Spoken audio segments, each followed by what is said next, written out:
SmartSense con Seguinfo. Nuevamente aprovecho para agradecer a la gente de SmartSense que hace posible esto y que en esta cuarentena trata de hacernos un poco más llevadera y nuestra estadía en casa. Para arrancar, la idea es hablar un poco sobre, obviamente, no centrarnos directamente en la pandemia, pero utilizarlo un poco como excusa para lo que deberían ser los controles que tendríamos que tener implementados dentro de la organización y cómo, en este caso, después que nos acostumbramos a estar 15, 20 días, 30 para algunos ya encerrados, hemos ido relajando algunos controles y algunas cosas por las que nosotros siempre luchamos, los que estamos al lado de seguridad, luchamos para que estén implementadas. La realidad es que se fueron abriendo parcial o totalmente, debido a que obviamente tendríamos que tratar de balancear un poco la usabilidad de nuestros sistemas. Es decir, si cerramos absolutamente todo el entorno, cerramos todo el entorno de seguridad de nuestra organización, haría prácticamente imposible o muy difícil trabajar a nuestros empleados. Por lo tanto, hemos ido relajando estos controles y la idea justamente del webinario es tratar de ver hasta dónde podemos relajar esos controles y que no nos quede todo abierto, es decir, lograr el efecto contrario del que siempre buscamos. Me voy a presentar brevemente. Soy Cristian Borguelo, soy licenciado en Sistemas.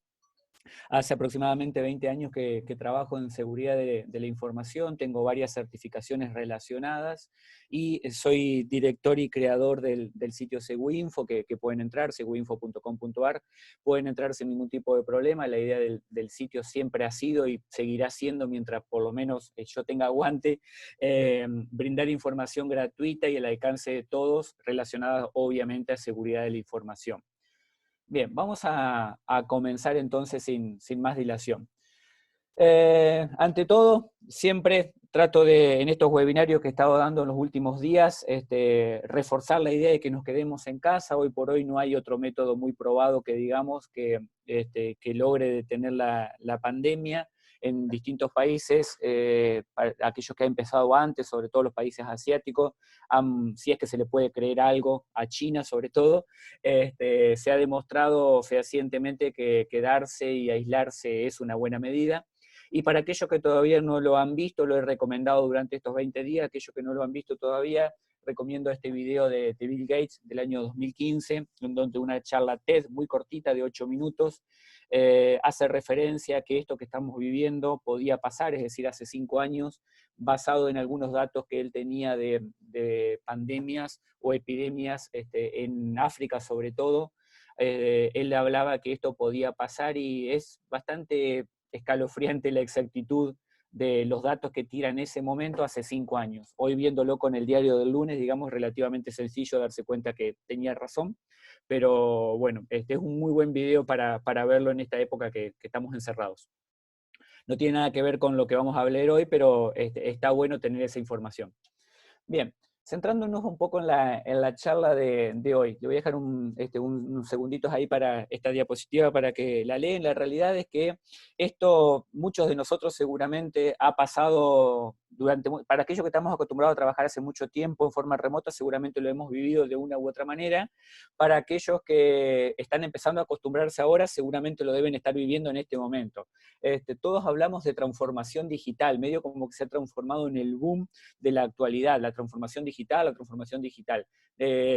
No tengo una definición para lo que es, creo que nadie tiene una definición de lo que es realmente transformación digital, cada organización lo entiende como lo entiende y como le conviene, pero la realidad es que muchos lo confundimos con esto, pensar que podemos empezar a utilizar cualquier medio de comunicación que está en Internet, pero obviamente todo eso también tiene un montón de trabas. Por ejemplo, sin ir más lejos, ayer o antes de ayer me tocó dar una videoconferencia con un aplicativo que me pedía Flash y Java instalado en mi navegador. De más está decir que con lo paranoico que soy, por supuesto, lo tengo desactivado, así que estuve renegando un buen rato, hasta que tuve que activar todas esas porquerías de los años 90 y principios del año 2000 para brindar una conferencia a través de un plugin que está recontra hiper desactualizado, como puede ser Flash o como puede ser el plugin de Java para los browsers.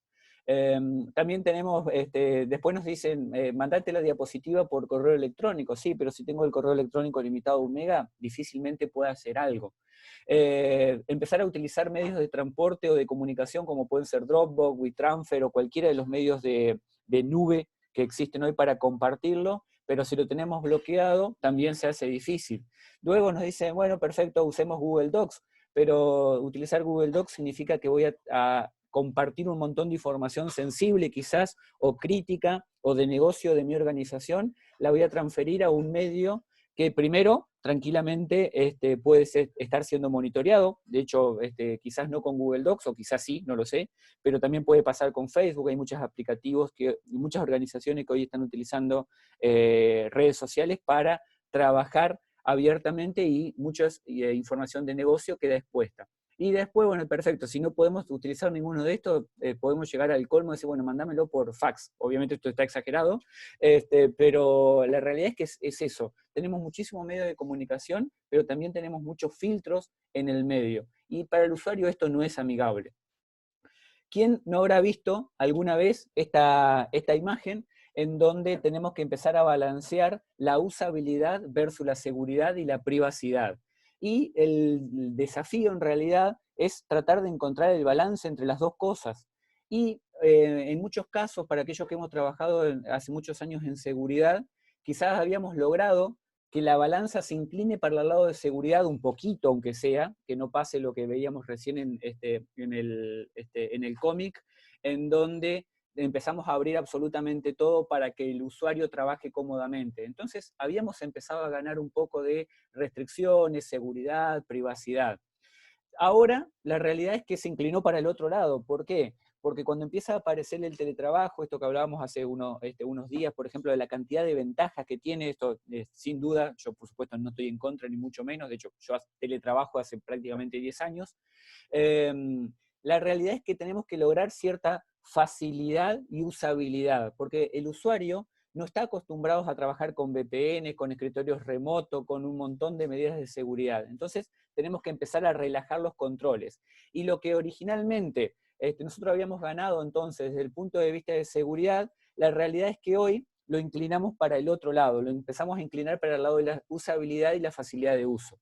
¿Cuál es el desafío que tenemos todos los que trabajamos en tecnología? Tratar de balancear de alguna forma y que nos quede más o menos al medio. Brindarle recursos al usuario, por supuesto, para que trabaje de su casa, se sienta cómodo y demás, pero por otro lado, no irnos para, irnos para el otro extremo de relajar absolutamente todo y los controles de seguridad empiecen a desaparecer. En los últimos 15 días debo haber estado haciendo o respondiendo consultas o trabajando con algunos clientes en donde la pregunta más común era ¿cómo hago para que el usuario entre? No me importa nada de lo de seguridad, yo quiero que el usuario entre y se ponga a trabajar. Por ejemplo, acá en Argentina, ayer, sin ir más lejos, sale una disposición del Banco Central en donde van a tener, las personas que vayan a querer cobrar, por ejemplo, van a tener que pedir un turno a través de un sitio web. Bueno, esto se implementó en 1 hora. La mayoría de los bancos argentinos lo tenían implementado. Un formulario de solicitud de turno. Estuve viendo un par y la verdad es que son lamentables. Formularios en donde permitían cross-site scripting, formularios en donde había SQL injection, formularios donde podía acceder a los turnos que ya se habían pedido. Entonces, ¿esto por qué? Porque obviamente no estaba considerado, no estaba pensado desde antes, y lo que se había que hacer era implementar lo que el Banco Central había dicho. Por lo tanto, había que salir con algo. Y salieron con esas cosas horribles. Entonces empezamos esto lo presenté la semana pasada, empezamos a hablar de niveles de acceso y niveles de riesgo. Yo voy a tener un nivel de riesgo bajo, por ejemplo, cuando cada usuario pueda trabajar desde su casa a través de algún tipo de escritorio remoto o algún tipo de acceso controlado a través de un cliente ligero, que puede ser un navegador, por ejemplo, a acceder a recursos de la organización. Esto digo que el riesgo es bajo, ahora voy a mencionar algunas herramientas, porque la realidad es que estoy trabajando dentro de un contexto totalmente controlado de la organización. Luego, el riesgo puede ser medio, por ejemplo, cuando ya estoy trabajando con escritorios remotos, con algún tipo de acceso vía VPN, en donde el que se conecta es el cliente el equipo del usuario, es decir, desde la misma computadora del usuario, teléfono del usuario, accedo a recursos de la organización. Diferencia con la anterior es que en la anterior yo a través de un navegador nada más puedo acceder a un recurso de la organización sin tener que utilizar mi propio equipo o recursos de mi propio equipo.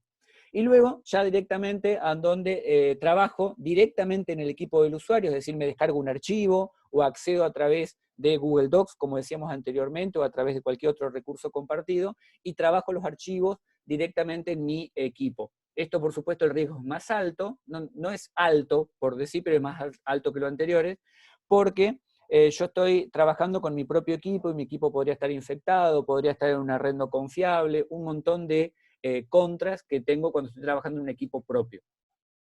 Entonces, algunas opciones que yo presentaba en el webinario de la semana pasada, esto lo pueden ver, está grabado, lo pueden ver sin ningún tipo de problema, para hacerse una idea completa de todo esto.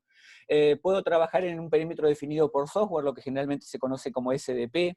Se han empezado a poner de moda ahora, no voy a hablar demasiado de esto porque no es una teoría que me convenza demasiado, pero en general cuando salen tecnologías muy pero muy nuevas, como puede ser el perímetro definido por software, empiezan a cobrar relevancia y se hace mucho humo en Internet sobre ciertas tecnologías. La realidad es que esto, obviamente hay organizaciones que lo tienen implementado actualmente, pero tampoco hay que decir, si estoy usando una VPN, por ejemplo, hoy, irme a utilizar a un perímetro definido por software porque es lo último que se puso de moda. La realidad es que hay que estudiar mucho para llegar a este tipo de implementaciones, la organización tiene que tener un nivel de madurez importante, pero se puede hacer. El nivel de seguridad que brinda, obviamente, es alto. Ya vamos a hablar ahora de modelos cero confianza y demás, en donde los perímetros definidos por software cobran relevancia. Luego empezamos a hablar de virtualización de sistemas o aplicaciones, lo que generalmente se conoce como VDI, y que en este caso yo tengo el sistema o la aplicación virtualizada en un servidor del lado de la organización, no del lado del cliente, del lado de la empresa. Esto es lo que yo decía recién, que el nivel de seguridad también es alto. Luego ya tenemos VPNs, VPN como servicio, que también se han empezado a poner de moda en este último tiempo, sobre todo con el tema de la pandemia, han empezado a aparecer algunos servicios, HTTPS, SSH, RDP o RDS, en donde yo voy a tener un escritorio remoto para conectarme. Particularmente, si me preguntan, traten de tener los RDP, los escritorios remotos, como última opción. ¿Por qué? Porque lamentablemente los escritorios remotos, sobre todo implementaciones antiguas, hay muchísimos de ese tipo, si me conecto a un escritorio remoto tienen muchas vulnerabilidades y puedo estar exponiendo a mi organización a un riesgo innecesario. Aplicaciones para compartir, las aplicaciones como pueden ser BNC o cualquiera de las miles que hay actualmente, tienen un nivel de riesgo importante también, han aparecido algunas con vulnerabilidades importantes. Luego, por supuesto, llegamos al correo electrónico y la mensajería, la forma más tradicional de todas, y algo que vamos a hablar un poquito ahora, simplemente para hacer lío y para discutir un poquito, ahí dejo el chat disponible, el tema de la videoconferencia y todo lo relacionado. Como habrán notado muchos de ustedes, estamos dando una conferencia a través de Zoom, ¿sí? Obviamente, cuando pasó el desastre de la pandemia en el que estamos viviendo todavía, esta crisis que seguramente va a costar bastante para ir superándola, yo siempre recomiendo acá un libro excelente, que es El Cisne Negro, lo pueden buscar, lo he recomendado en todas las charlas que he estado dando últimamente. Yo esto del Cisne Negro lo recomiendo hace 7, 8 años por lo menos que hablo de fenómenos del cisne negro. Básicamente son aquellos fenómenos en donde es poco probable que ocurra, que hay una probabilidad infinitesimal que ocurra, pero termina ocurriendo. El ataque a las 2 torres fue uno, el desastre del tsunami fue otro en Japón, y obviamente ahora también estamos viviendo un cisne negro. ¿Qué significa esto? Que hace 4 meses nadie hubiera pensado que nosotros íbamos a estar encerrados durante un mes, 60, 80 días, no sé cuánto nos espera todavía por delante. Si alguien lo hubiera planteado, lo hubieran tratado de loco. Pero bueno, eso es un cisne negro. La realidad es que los desastres ocurren. Y cuando ocurren los desastres tenemos que salir corriendo, no queda otra. Y quedamos en esta situación que vemos un poquito allí en pantalla, en donde tenemos que atar todo con alambre, como se dice aquí en Argentina, en otros países de Latinoamérica también se dice así. Terminamos atando todo como podemos, para que termine saliendo. No importa lo que tengamos que conectar, qué con qué, pero lo importante es que la empresa tiene que seguir funcionando, el negocio tiene que seguir funcionando, y la gente de tecnología, para los que trabajamos en tecnología, aprovecho a felicitarnos, porque evidentemente hay muchas de las cosas, así como están los médicos hoy trabajando 24 horas, la gente de tecnología también ha estado trabajando 24 horas para que todo eso, para que todo esto funcione. En algunos casos mejor y en otros casos peor, como podemos ver en la imagen, pero la realidad es que por lo menos las cosas medianamente, Internet todavía no se cayó, yo estoy dando una conferencia a todos ustedes están conectados en su casa, significa que algo bien estamos haciendo. Bien, y obviamente llegamos al mejor momento de todos, en donde nos relajamos con un vasito de jugo, nos relajamos con una fruta, nos relajamos con una buena notebook, y todos, supongo que todos ustedes en este momento, están teletrabajando y están escuchando la conferencia en esta posición. Todos obviamente tenemos esa cara de modelo y ese físico de modelo. La realidad es que no conozco a nadie en la vida que haya podido trabajar de esa forma, pero bueno, cuando ponemos teletrabajo en internet, lo primero que surge es eso. Aparentemente todos estamos relajados en nuestra casa trabajando de esa manera. La realidad es que más allá de la broma, todos de alguna u otra manera hemos tenido que hacernos nuestro pequeño aislamiento en nuestra casa de forma de trabajar de alguna forma más o menos cómoda. Que no creo que sea esa, pero bueno, es lo que hay. Y para los que trabajamos en tecnología, llegó la época de relajarnos. ¿Por qué? Porque empezamos a abrir todo, empezamos a conectar todo, como decíamos anteriormente, con los cables que mostraba recién, y nos relajamos. Cada uno se fue a su casa, cada uno abrió todos los puertos que tenía que abrir en el firewall, deshabilitó todas las políticas que tenía que deshabilitar, habilitamos a todos los usuarios para que trabajen directamente y le dimos permiso de administradora si no tenían problemas de conectarse, y nos relajamos y todo el mundo está tranquilo trabajando en su casa. ¿Qué significa eso? Que terminamos inclinando la balanza totalmente para el otro lado, para el lado de la usabilidad. Antes éramos unos paranoicos que no queríamos abrir absolutamente nada, que teníamos que completar 50 tickets antes de abrir una regla en el firewall, teníamos que conectarnos a 3 VPN para acceder. Ese era el modelo que teníamos anteriormente. Ahora nos fuimos para el otro lado, nos fuimos directamente al relax total, de decir, abrimos todo para que la gente termine trabajando en esa situación. Ya vamos a hablar de Simón de Zoom, no te hagas problema. Hay una diapositiva especial para eso, no te hagas drama. Bien, y llegamos al modelo de la seguridad por oscuridad, en donde, ¿qué es este? Este modelo, obviamente grandes organizaciones lo han implementado durante décadas, es un modelo que atenta seriamente contra la seguridad de verdad, ya lo vamos a ver.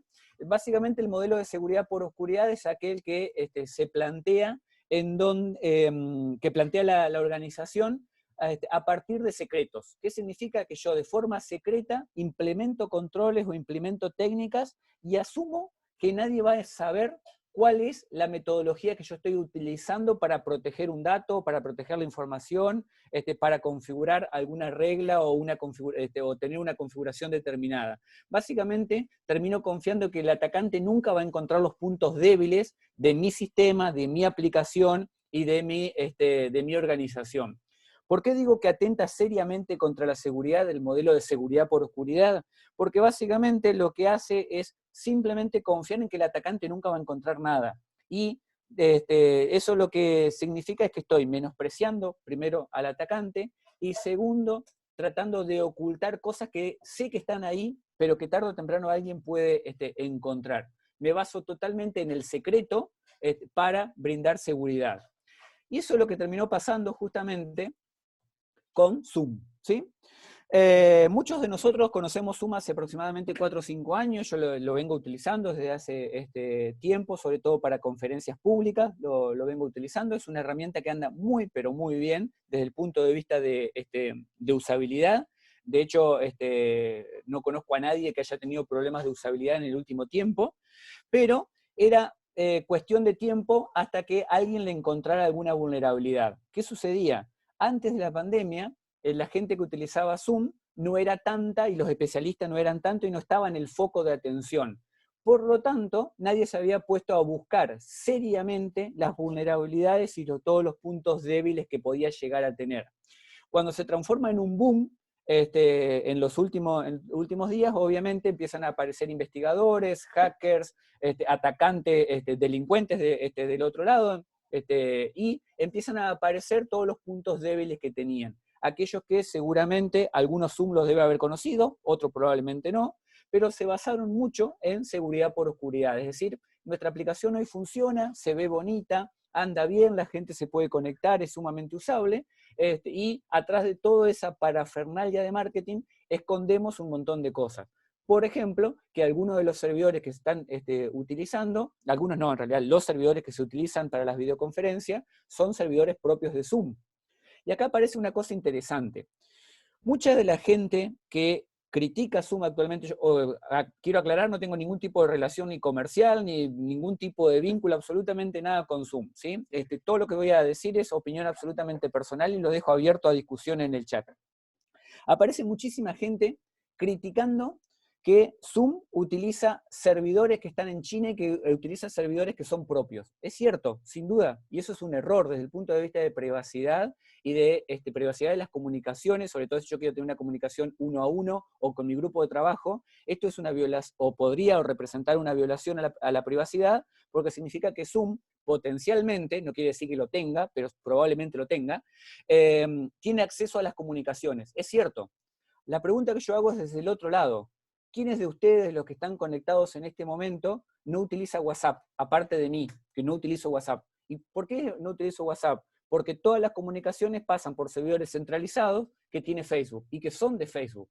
Por lo tanto, aquellos que criticamos que los servidores de Zoom son de Zoom, también deberíamos criticar que los servidores de WhatsApp y de Facebook son de Facebook. Por lo tanto, fíjense que aparece una falsa dicotomía en donde empezamos a criticar a una aplicación sin fijarnos en aplicaciones que utilizamos hace 5 años o más y que nunca le habíamos puesto en relevancia ese tipo de cosas. Entonces, esto no quiere decir que esté bien, las dos están mal, las dos situaciones están mal, pero es una falsa discusión de decir por qué Zoom lo hace, si WhatsApp también lo hace. ¿Por qué no deberíamos utilizar Zoom si utilizamos WhatsApp? O viceversa. En mi caso, yo no utilizo WhatsApp porque no quiero que mis conversaciones terminen en un servidor de Facebook, simplemente por eso. Por el otro lado aparecen las vulnerabilidades técnicas, que en este caso Zoom ha ido solucionando, en algunos casos más rápido, en otros casos más lento, en algunos casos bien, en otros casos mal, pero las ha ido solucionando. Y una cosa muy importante, que esto sí habla muy bien de, por lo menos, ese caso, en ese caso en particular de la empresa, en donde Zoom salió a reconocer, su CEO, salió a reconocer de que tenían problemas y que efectivamente los estaban arreglando. Entonces, eso tenemos que tomarlo como ejemplo, sinceramente, porque nuestras empresas, cuando tienen problemas, ¿cuántas empresas de las de ustedes han salido a reconocer, tengo un problema y lo voy a salir a arreglar? La realidad es que esta situación es bastante extraña y en general no se da. Entonces, en ese caso sí deberíamos tomarlo como un ejemplo bueno de Zoom. No salieron a ocultarlo ni nada por el estilo. Después podemos entrar en otra discusión técnica si la están arreglando bien las vulnerabilidades o no. Entonces son muchos de las cosas que se pueden discutir aquí. Voy a leer algunas preguntas que van apareciendo.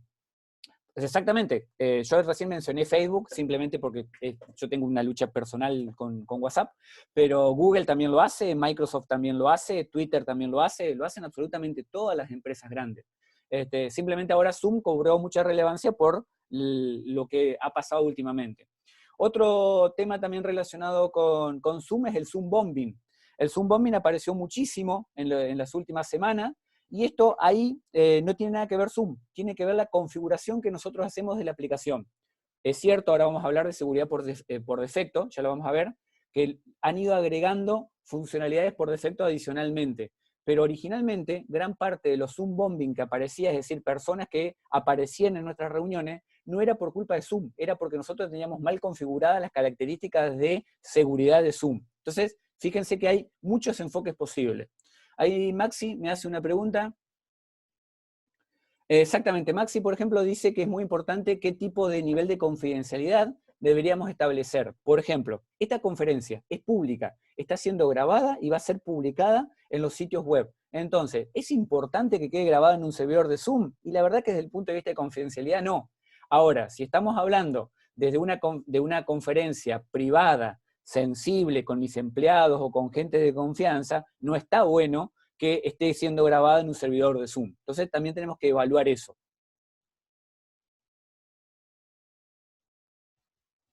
Jesús, bien, muy buena aclaración, me dice, lo voy a leer textual, increíble que justifique los fallos de seguridad de una aplicación porque otra muy usada lo tiene, no es falsa la discusión, es una realidad, es cierto, ahí ya lo justifico eso.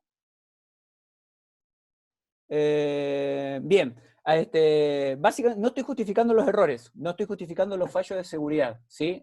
Los fallos de seguridad existen, son reales, lo he publicado absolutamente a todos en el blog, cada uno de ellos, con demos incluso, están publicadas todas en el blog. Bajo ningún punto de vista se me ocurriría justificar las vulnerabilidades. WhatsApp las tiene, Facebook las tiene, Google las tiene, Microsoft las tiene, Zoom las tienen, son reales, y obviamente tiene que notificarse al usuario. Obviamente que sí. Lo que estoy diciendo es que el tema de la discusión es si, por ejemplo, en el caso de los servidores públicos, que eso es lo que exponía al principio, deberíamos o no tener esa justificación. Desde el punto de vista de las vulnerabilidades está clarísimo. Son vulnerabilidades, en algunos casos fueron 0 days, en otros fueron graves y tienen que solucionarlas. En eso no discuto absolutamente nada. Y que tienen que notificarlo al público, obviamente. Que no está preparada para el uso corporativo, lo podemos discutir. En algunos casos, según algunas empresas, van a poner, que es justamente el motivo de la charla esta, van a hacer énfasis en que la usabilidad de esta aplicación es muchísimo más que otra. Es cierto, eso no es discutible. Ahora, desde el punto de vista de seguridad, sin duda podemos elegir otra.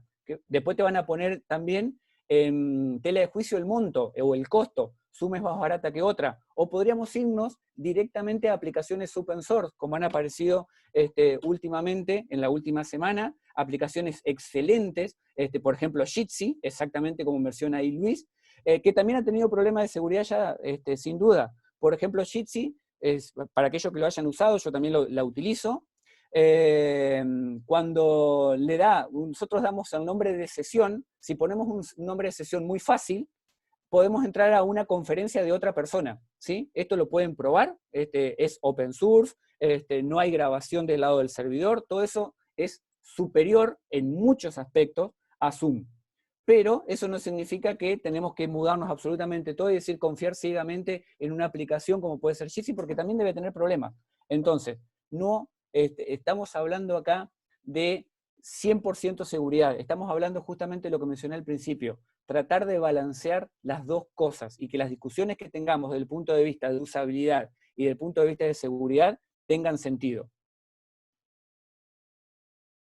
Bien, Pablo me dice, no utilizás WhatsApp por una razón y por la misma razón utilizás Zoom. Ahí hay que ver justamente para qué utilizo Zoom. Yo estoy utilizando Zoom para una conferencia pública, ¿sí? Nunca dije que yo las utilizaba para una conferencia privada. En mi caso particular, por ejemplo, en general, puedo llegar a utilizar otra aplicación cuando son conferencias sensibles o que yo hablo con mi grupo de trabajo o algo que tiene que ser confidencial. No necesariamente utilizo Zoom. Para lo que es público estoy utilizando Zoom, porque realmente es una conferencia pública. Bueno, ahí jitsi.org, para aquellos que no lo conozcan, lo recomiendo obviamente. Tengan cuidado con los nombres de las salas que ponen. Si ponen una sala muy fácil, pueden entrar a una conferencia que sea de otro, o alguien puede entrar a una conferencia de ustedes, tengan en cuenta eso. Sí, bueno, Telegram, hay un temita ahí también, no necesariamente, particularmente si es algo seguro, yo me iría a Signal. Yo utilizo Telegram, he sido durante mucho tiempo promotor de Telegram. Detrás de esto, obviamente, están los rusos, tampoco significa que haya que confiar ciegamente en esto. Yo me iría a un protocolo 100% open source, como puede ser Signal, del cual utilizo también cuando ya tienen que ser conversaciones confidenciales, recomiendo Signal. Bien, acá está lo que mencionaba anteriormente de toda la investigación de Zoom y de los servidores que utilizan, que vuelvo a repetir, no estoy de acuerdo con esto, ni muchísimo menos. Es justamente una de las cosas que más le critico a Zoom, la utilización de servidores propios, que es justamente lo que me mencionaba recién Jesús. Y toda la investigación completa la pueden leer en The Intercept, está publicada completamente, pueden leer todo cómo funcionan los servidores y demás. Vuelvo a repetir, no lo estoy justificando bajo ningún punto de vista, simplemente lo que pongo en relevancia es que discutamos de acuerdo al nivel de confidencialidad qué es óptimo que utilicemos y qué no.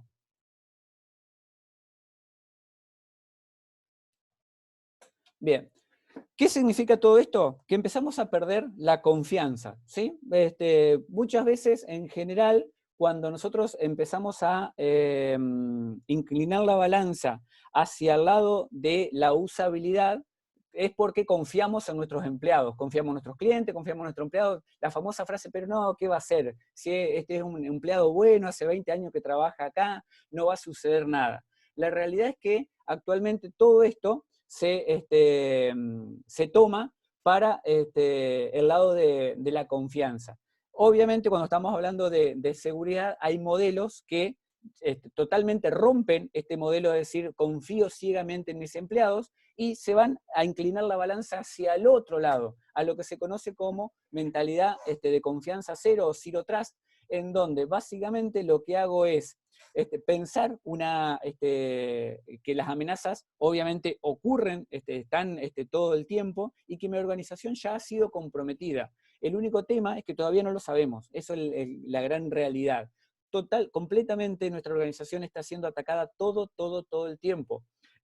Pero la realidad es que en muchos casos lo sabemos y simplemente decidimos ignorarlo porque total hasta ahora no pasó nada.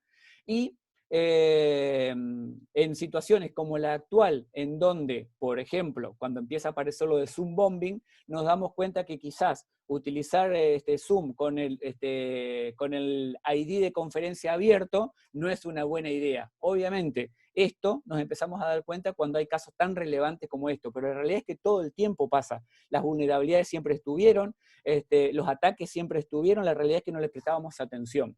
Entonces, la mentalidad Zero Trust básicamente es una mentalidad correcta en un entorno hostil como el que vivimos actualmente, en donde hay cientos o miles de amenazas que están ocurriendo cada segundo.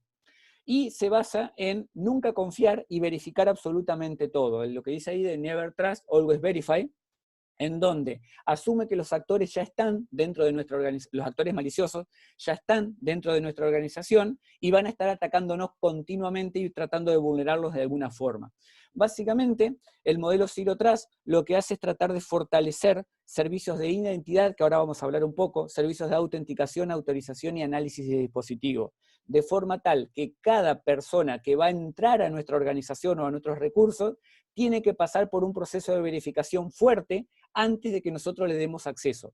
Termina muriendo un poco el modelo, o termina intentando desaparecer, el modelo de que si yo soy Cristian y tengo siempre acceso a una carpeta X, eso nunca se va a analizar y porque me lo dieron hace 10 años, yo sigo teniendo acceso a la misma carpeta. Entonces, el modelo de Zero Trust consiste en nunca confiar en absolutamente nadie y verificar absolutamente todo.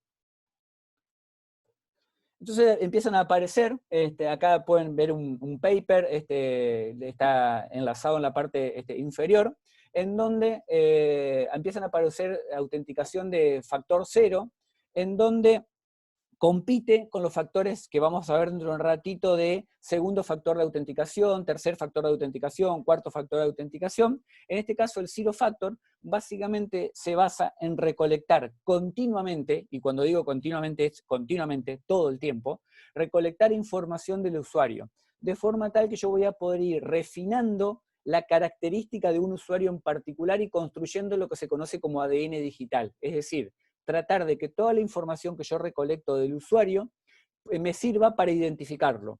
Por ejemplo, yo puedo hacer análisis constante de datos en donde continuamente, de acuerdo a lo que estoy haciendo dentro de la aplicación, se realice una reautenticación permanente y periódica, por ejemplo, cada hora que se analice toda la información que el usuario estuvo haciendo dentro de la aplicación y se vuelva a reautenticar sin pedir usuario y contraseñas. Esto es absolutamente transparente para el usuario.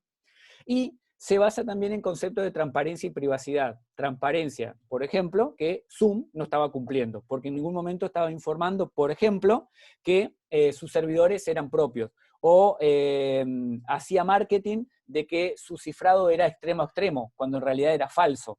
Entonces todo esto, en el caso de Zoom, por ejemplo, no estaba cumpliendo estos parámetros de transparencia y de privacidad. Se basa en que tenemos que tratar de informar, como decíamos también, decía Jesús hace un ratito también, tratar de informar al usuario constantemente sobre la información que se está recolectando o la que podríamos llegar a tener acceso. Todo esto es transparencia y privacidad que en general la mayoría de las empresas no cumple.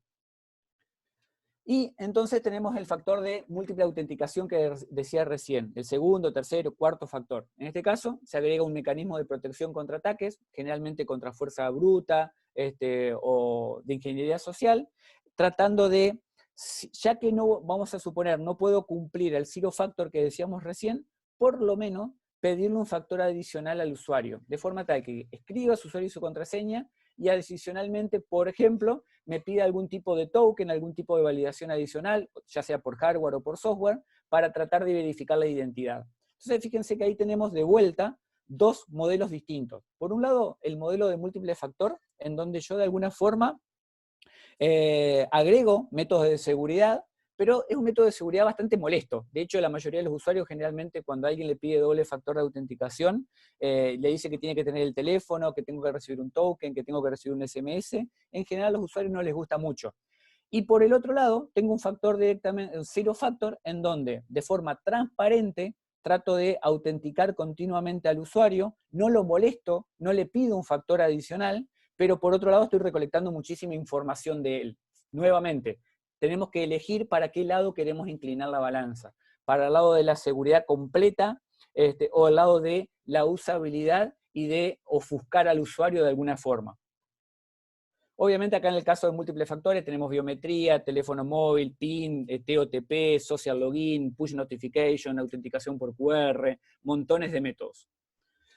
En el caso de Google y Microsoft, por ejemplo, estos son dos estadísticas que publicaron el año pasado las dos empresas. Ellos dicen que el múltiple factor de autenticación, el doble, en el caso de Google y Microsoft, directamente agregar un teléfono celular, un número de teléfono, directamente bloquean hasta el 99% de los ataques de phishing y el 66% de los ataques dirigidos.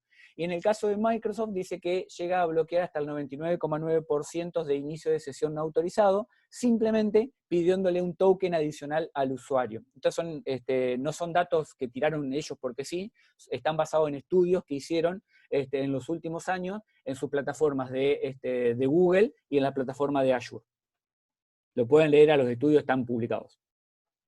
Acá tenemos, por ejemplo, en mi caso particular, esta es una fotografía de mi máquina, en donde utilizo un token físico para algunas aplicaciones particular, en donde en este caso es Yubico, es un dispositivo, se consigue un montón de lugares, se puede pedir hasta en Amazon incluso, un dispositivo que tiene token físico, lo tengo que enchufar vía USB como se está viendo allí, y adicionalmente también funciona, de acuerdo al modelo, puede ser por biometría, como el modelo que tengo ahí en pantalla, y adicionalmente también en algunos casos por NFC. Por lo tanto, tengo doble o tercer factor de autenticación. Tengo algo que valga la redundancia, lo tengo que enchufar, y adicionalmente puedo incorporar también un factor biométrico. Por lo tanto, hay maneras de agregar seguridad. Ahora, ¿cuál es la contra de esto? Estoy restando usabilidad, ¿sí? Al usuario tiene que agregar esto, en general no le va a gustar mucho. Esto es para alguien por ahí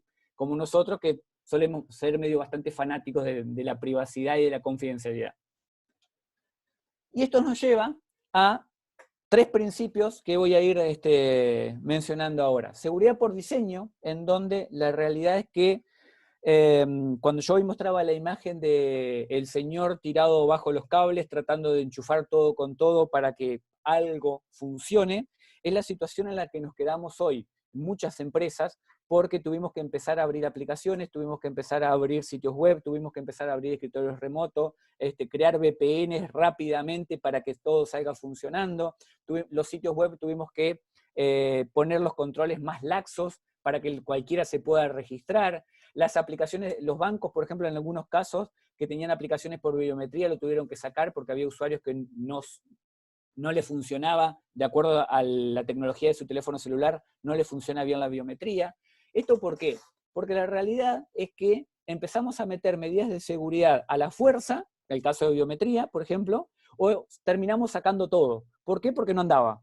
Esto se hubiera solucionado si hubiéramos tenido seguridad por diseño, en donde la arquitectura de seguridad se piensa al momento de diseñar la aplicación. Es decir, la seguridad es considerada en el diseño y se piensa para mitigar amenazas. Es un enfoque proactivo pensando en situaciones como las que estamos viviendo ahora. La realidad es que en general, sobre todo trabajando con aplicaciones, en general ese tipo de cosas no se piensan, se van agregando a medida que se van necesitando o se van sacando a medida que las necesitamos, como está pasando ahora. Sacamos medidas de seguridad porque molestan, entre comillas.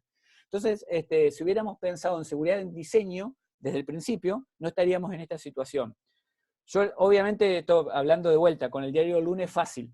¿Qué sugiero yo ahora? Que aprendamos de la situación actual y que las próximas cosas que vayamos haciendo cuando vayamos saliendo de esta situación, la hagamos pensando en seguridad por diseño, es decir, que nos sirva de aprendizaje. Lo mismo nos pasa con seguridad por defecto. En general, seguridad por defecto trata de considerar estos modelos que están acá de menor privilegio. Los componentes se ejecutan de acuerdo a los permisos que debería tener el usuario y la aplicación. El sumum de todo esto sería el menor privilegio, que sería la cero confianza, como habíamos hablado antes, en donde directamente no confío en absolutamente nadie, verifico previamente antes de que ingrese a mi aplicación. La defensa en profundidad, que ahora vamos a mencionar un poquito más, en donde voy a tener varias soluciones de mitigación, algo que también en el último tiempo ha pasado mucho, en donde me dicen, pongo la VPN, pero desactivo el IPS. O directamente pongo el sitio web completo de la organización, el backend del sitio web de la organización publicado en Internet, porque es más fácil para que los usuarios entren. Entonces todo el principio de defensa en profundidad que yo tenía, firewalls, IDS, IPS, detección de intrusos, WAF, etcétera, etcétera, se desactivan justamente porque los usuarios lo necesitan para trabajar desde su casa. Entonces volvemos a lo mismo, no hay ningún tipo de seguridad por defecto. Y la superficie de ataque se agranda. ¿Por qué? Porque tengo más lugares en donde un atacante me puede llegar a acceder. Antes tenía todo bloqueado, la superficie de ataque era muy pequeña, ahora la superficie de ataque se ha agrandado. Ejemplo de esto, no tengo una captura acá, pero se los cuento. Yo había hecho una captura de pantalla, o había mirado escritorios remotos que estaban publicados en Latinoamérica, en el puerto 3389, esto se puede hacer a través de Jodan, lo había visto en enero. Y en marzo lo volví a mirar y se había casi quintuplicado la cantidad de escritorios remotos. ¿Qué significa? Empresas y personas que estaban publicando sus escritorios remotos en Internet directamente para facilitar el trabajo. ¿Qué logramos con esto? Incrementamos la superficie de ataque. Y por supuesto evitar cambios riesgosos. Lo que mencionaba antes, por ejemplo, de que bancos salieron corriendo ayer a la tarde acá en Argentina porque salió una disposición del Banco Central para pedir turnos para ir a los bancos. Bueno, esto fue una aplicación que se publicó en una hora. ¿Eso qué hizo? Que cualquier tipo de cambio que se hubiera implementado, si tenía que montar un Apache, un Internet Information Server, un web server publicado en Internet, se hizo sin ningún tipo de relevamiento previo de seguridad. Esos cambios, por supuesto, son riesgosos, porque si ese dispositivo está conectado a la red, o hay una mala configuración en la DMZ, o hay una mala configuración en el firewall, o no le puse firewall, seguramente va a representar un riesgo para la organización. Ni hablar de la aplicación web que se termina publicando, en donde, como decía antes, tenía cross-site script, tiene SQL injection, etc., simplemente porque se tenía que implementar y tenía que salir. Y luego tenemos justamente la seguridad en el deployment, lo que mencionaba recién. Tendríamos que tener algún tipo de guía de implementación y de administración para que esto sea más fácil, no salir a instalar porque sí en cualquier parte, cualquier cosa simplemente de vuelta, porque tiene que salir y lo tenemos que implementar rápido. Esto lo tenemos que hacer siguiendo ciertas guías. El tema es que esas guías tenemos que haber escrito antes. Ahora es difícil, como digo siempre, ponerse a escribir una guía de cómo voy a apagar un incendio mientras me estoy prendiendo fuego. Entonces es muy complicado.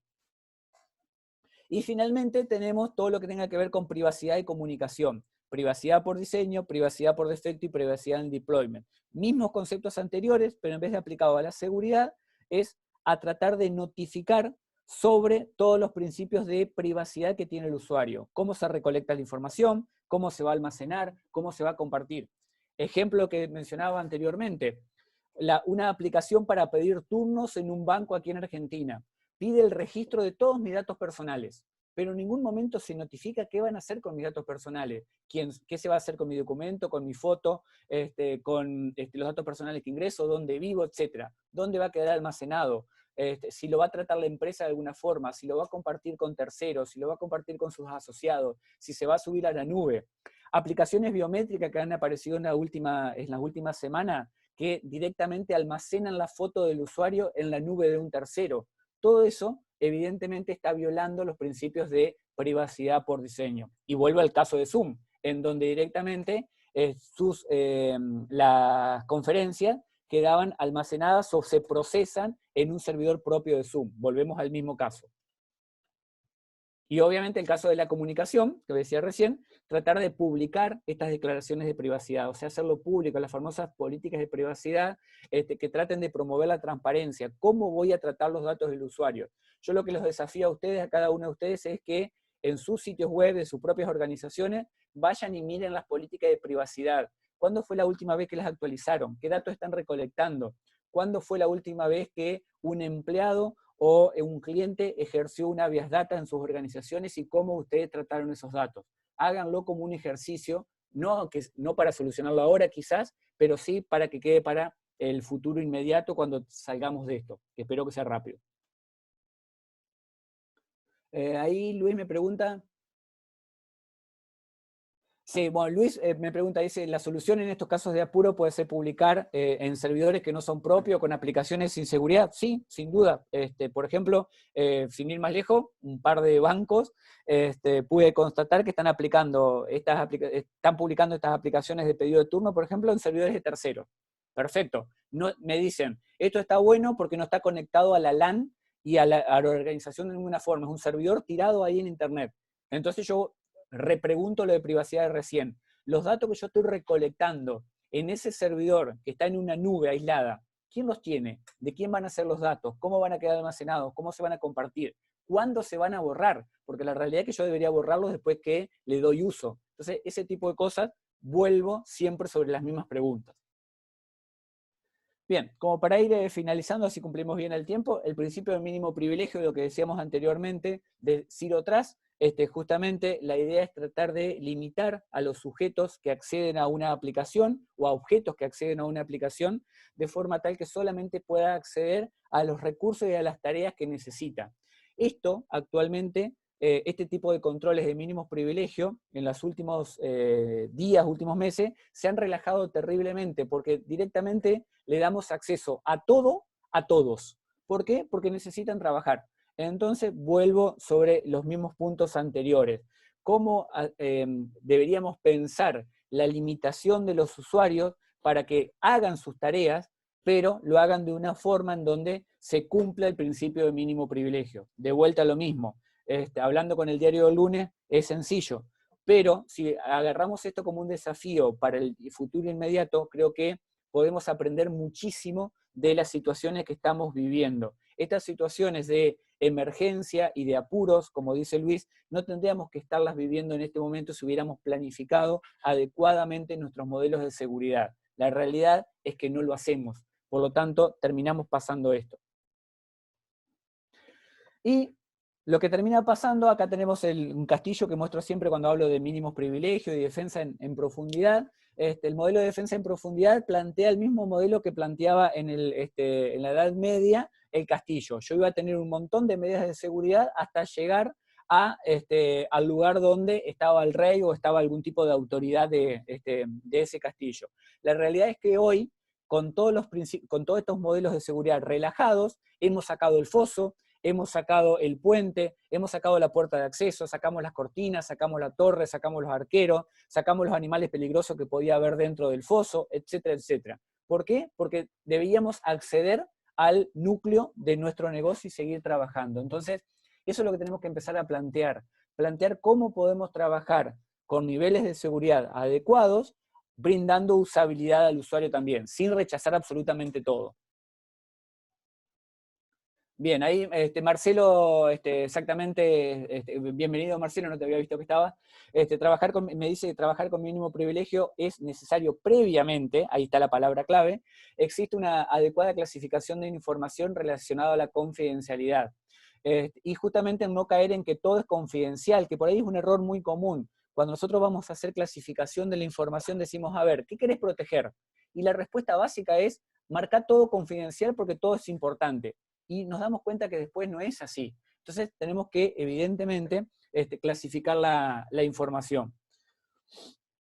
Bien, después de todo esto nos vamos a relajar, y la realidad es que no, vamos a tener muchísimo más trabajo que antes en la epidemia y lo que estamos viviendo ahora, como dije antes, todos los que trabajamos en tecnología hemos trabajado muchísimo más que antes, y cuando esto termine seguramente tampoco nos vamos a relajar, y yo creo que lo que quiero dejar como corolario acá es que tenemos que aprender de estas situaciones, aprender lo que nos está dejando este tipo de cosas, aprender que contratar cualquier aplicación que funcione lindo para una teleconferencia quizás no es la mejor alternativa, abrir todo porque sí tampoco es la mejor alternativa, y cerrar todo porque sí tampoco es la mejor alternativa. Cada organización va a tener su propio modelo de seguridad. El desafío que tenemos nosotros desde tecnología y de las áreas de seguridad es comprender nuestro negocio, comprender nuestra empresa, comprender nuestros usuarios, y en base a eso crear modelos de seguridad que se adecúen a los mismos. No llegar al extremo, o sea, la balanza, como dije al principio, tiene que estar balanceada. Ni un extremo ni el otro es bueno. Tener una aplicación todo abierto, obviamente que es negativo para nuestro negocio. Y cerrar todo también, porque significa que no puedo trabajar. Entonces, creo que no ha sido ni va a ser momento de relajarse, sino que es un momento de aprendizaje en donde tenemos que empezar a balancear adecuadamente y a comprender finalmente que la usabilidad y la seguridad se balancean. Continuamente estamos lidiando con eso, y creo que es un buen momento como para terminar de entenderlo. Acá tenemos algunas seguridad por capas que mencionaba anteriormente, en donde tenemos seguridad física, que quizás hoy por hoy no aplica tanto, otros controles que hemos relajado también, el tema de seguridad física, pero tenemos que empezar a cuidar el perímetro, la red interna, el host, la aplicación, los datos, etc. Sin duda, cuando hoy hablamos de relajar controles, es apagar algunas de estas cosas o todas estas cosas. Probablemente nos haya costado años implementarlas, presupuestos, luchas internas, etcétera, etcétera, para implementar algunas de estas soluciones. No es una buena idea apagarlas porque sí. Hagamos una evaluación adecuada de qué es lo que conviene de acuerdo al modelo de negocio que tengamos que llevar adelante. Y finalmente, esto probablemente muchos de ustedes lo conozcan, esto es tarea para el hogar, es para que no los conocen, los controles de seguridad críticos de SIS, de SANS, perdón, ahí está la URL abajo, entran a sans.org o directamente buscan controles críticos SIS, lo van a encontrar. Básicamente es una lista de 20 errores y vulnerabilidades más comunes. Acá está, dejo la última versión, que es la 7.1, de hecho está en castellano, también se puede conseguir. Está dividido en distintos niveles de seguridad. Para aquellos que ya lo conozcan, y que lo hayan implementado, que hayan tenido su costo en implementación, traten de no relajarlos tanto a estos controles, como decía antes, y para aquellos que no lo conozcan, es una buena tarea para el hogar empezar a conocerlo, porque si algo nos va a dejar después esta pandemia es que vamos a tener que empezar a adecuar nuestros sistemas a que la gente siga trabajando en forma remota, porque hoy creo que nadie duda de que trabajar en forma remota es una alternativa para aquellos que podemos, por lo menos, que no hacemos trabajos manuales y que tenemos que estar en nuestro lugar de trabajo. Entonces, el trabajo remoto va a ser algo que llegó definitivamente para quedarse, la situación actual lo potenció, sin duda, y tenemos que empezar por lo menos a conocer estos controles. Hay muchísimos otros, obviamente. Por lo menos, como digo, tarea como el hogar, para aquellos que no lo conozcan, darle una mirada a los controles críticos. Voy a leer un par de preguntas ahí, Renato. Renato dice, sí, dice que el problema de hoy en la contingencia es que estamos pagando deudas pasadas en la implementación de un modelo de seguridad efectivo. Sí, totalmente de acuerdo. El punto en este escenario es desarrollar un plan razonable, efectivo para cerrar brechas, exactamente. Y, por supuesto, también lo dice Renato, un desafío complejo cuando hoy los recursos están totalmente abocados a disponibilizar servicios. Exactamente, lo que venía diciendo, totalmente de acuerdo también. Quizás no es el momento hoy de ponerse a pensar un modelo de seguridad. Probablemente tengamos millones de cosas más importantes que hacer, pero sí agarrarlo, como decía anteriormente, agarrarlo para un trabajo futuro inmediato y empezar a aprender de esta situación, que nos deje algo, porque si no, cuando pase de vuelta otro cisne negro, vamos a estar viviendo exactamente la misma situación. De hecho, sin ir más lejos, yo esto siempre lo menciono, el tema de las torres gemelas, muchas empresas tenían sus planes de contingencia y sus backup en la otra torre, o en la torre gemela, justamente, en una torre lo tenían en la otra. Cuando pasó lo de las torres, justamente, cuando se cayeron las dos, perdieron sus planes de contingencia, perdieron sus backup y hubo muchas empresas que desaparecieron. El desafío ahí era aprender de eso.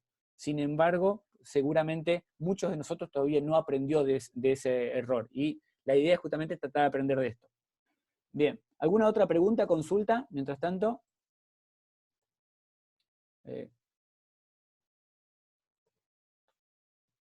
Un segundo. Sí. Sí, hola Cristian. Ahí Carlos te preguntó la diferencia entre WhatsApp y Telegram en seguridad y servidores. Bien. En realidad, o sea, Telegram, ellos dicen, es bastante discutible el tema.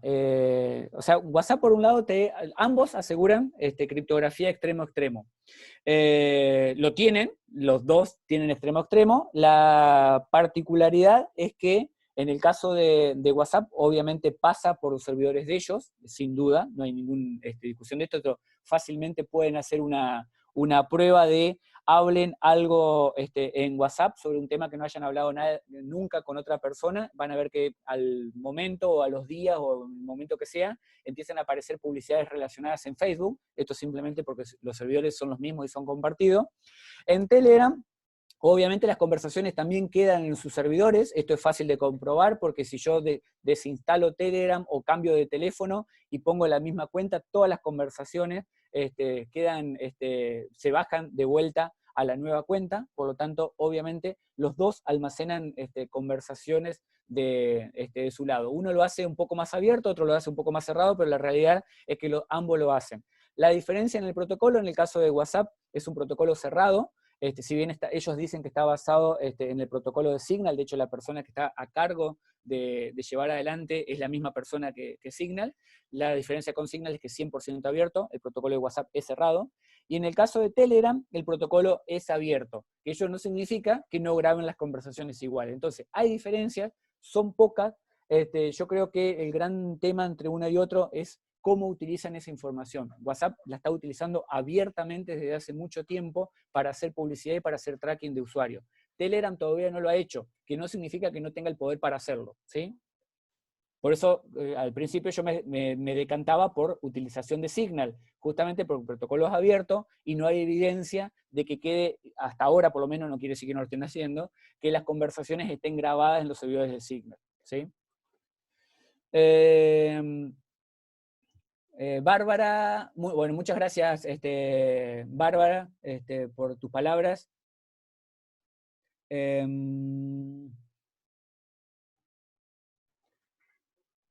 Bien, ahí Bárbara también me pregunta que hay muchos clientes en su organización que lo utilizan para reuniones importantes o para clientes importantes.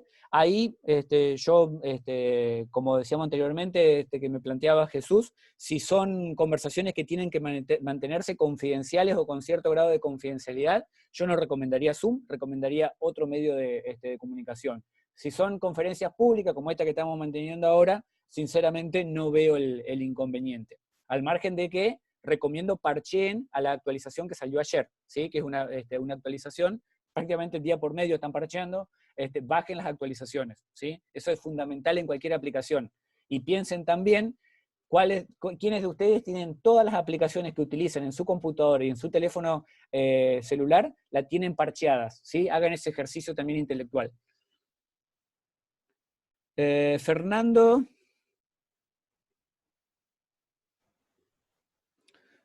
Tengo jefe, ahí estoy leyendo la pregunta de Fernando, me dice que tiene jefe con cargos políticos. Sí, o sea, hoy por hoy creo que es el momento ideal para ponerse a conversar este tipo de cosas. O sea, si la seguridad no nos interesa hoy, la privacidad, hoy hay muchísimas discusiones, por ejemplo, con el tema de ciberpatrullaje. Aquí en Argentina se desató una controversia muy grande con el tema de ciberpatrullaje. No voy a entrar en eso porque daríamos para otra charla de 20 horas. También está mucho el tema de, para esto recomiendo lectura de varios artículos que yo estaba publicando en Twitter la última semana, por ejemplo, que si está bien que China tenga a todos sus ciudadanos traqueados para saber si tienen fiebre o no, o puedan saber con quién estuve las últimas 48 horas para saber que si yo tuve fiebre quizás contagié a otra persona. Una violación sin precedentes a la privacidad, pero que sin duda la salud ayuda. Entonces, recomiendo muchísimos artículos que yo he estado leyendo de varios filósofos, sobre todo, que he estado publicando, perdón, en la última semana. Hay muchísima tela para cortar allí, creo que es el momento ideal esto, para que nuestros políticos se empiecen a interesar por este tipo de cosas. Microsoft Teams es una buena alternativa, si nos gusta la tecnología de Microsoft, anda muy pero muy bien, la verdad que nunca he tenido problemas con Teams. Volvemos a lo mismo de antes, la discusión de que si las conversaciones están siendo grabadas o no, pueden ser traqueadas o no del lado del servidor. La realidad es que hoy por hoy pocas soluciones pueden llegar a brindarnos una privacidad 100% y decir que no van a quedar almacenadas en el servidor. Desde el punto de vista de usabilidad y de solución, es una muy buena alternativa. Estoy leyendo Bien, más Cristian. mensajes abajo, perdón. Ahí aproximadamente en el minuto, o sea, en 1:01, Hugo pregunta el token que mostraste, si se rompe, ¿hay alguna forma de Sí, recuperar la ahí lo información vi. que tenía? Muy buena pregunta. No la voy a hacer a la prueba, por razones obvias. Siempre tenés, en el caso de las aplicaciones, por lo menos las aplicaciones que utilizo yo, un método alternativo de ingreso. ¿Qué significa? Que si yo no tengo el token conmigo, o me lo roban, o lo pierdo, o se me rompe, tengo una alternativa para entrar. En el caso de Google, por ejemplo, que yo utilizo Google, lo utilizo con esa aplicación, tengo los códigos, los 10 códigos secretos que te da Google, que son 10 tokens de 6 dígitos cada uno. Por lo tanto, yo le puedo decir, tengo un método alternativo de ingreso. Entonces, no entro con el dispositivo USB y entro con los tokens. En el caso de Facebook también lo tiene, en el caso de Twitter también lo tiene. La mayoría de las aplicaciones tienen un medio alternativo de ingreso, que sería un tercer factor de autenticación. Gracias, Renato. Muchísimas gracias, Renato. Bueno, ahí hay una pregunta de Luis, no sé si es la que estás leyendo. Ajá, ahí la estoy leyendo. Sandoval. Sí, Luis pregunta en el caso de si se puede implementar un SIEM. Obviamente el SIEM es una buena alternativa, pero esto es reactivo. ¿Por qué es reactivo en el caso del SIEM? Porque yo estoy viendo eventos que ya sucedieron. Obviamente puedo reaccionar rápido, pero no es la idea. La idea es que esto lo tengo que hacer desde el momento cero. El ejemplo típico de esto es, por ejemplo, lo voy a simplificar mucho, pero simplemente para que se entienda. En el caso de, yo estoy creando una carpeta dentro de Google Docs y le digo que pueden entrar 5 usuarios. Y dentro de esa carpeta creo un documento que solamente mi jefe puede ver. Entonces, a ese documento en particular le doy acceso solamente a ese usuario en particular. Entonces, yo lo que estoy haciendo ahí es segmentar al extremo extremo, quién puede ver qué carpeta o puede leer qué documento. Fíjate que ahí no necesito un detector de intrusos o un visualizador de eventos. Simplemente es algo que hice proactivamente para que nadie pueda llegar a verlo. Obviamente después puedo agregar el SIEM adicionalmente para ver qué sucedió o qué eventos ocurrieron, pero son conceptos distintos. Porque el SIEM es un elemento que es reactivo y me sirve para ver algo que ya sucedió. En el caso de la confianza cero, lo que hago es tratar de ser proactivo para que el evento negativo nunca ocurra. Gracias, Diego. Gracias, Simón.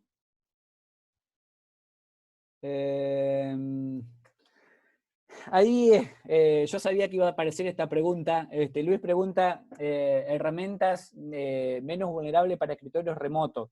Yo particularmente, como dije hoy, el escritorio remoto lo dejo siempre como última opción. En algún caso particular, lo que suelo recomendar es, si no se puede tener BDI, que por ahí es una solución que es más costosa, esto lo hablamos en la charla anterior, es un poco más costosa, lo que recomiendo es de última, tener escritorios remotos con usuarios autenticados y que la autenticación se realice correctamente a través de una VPN, pero no tener un escritorio remoto expuesto bajo ningún punto de vista a Internet.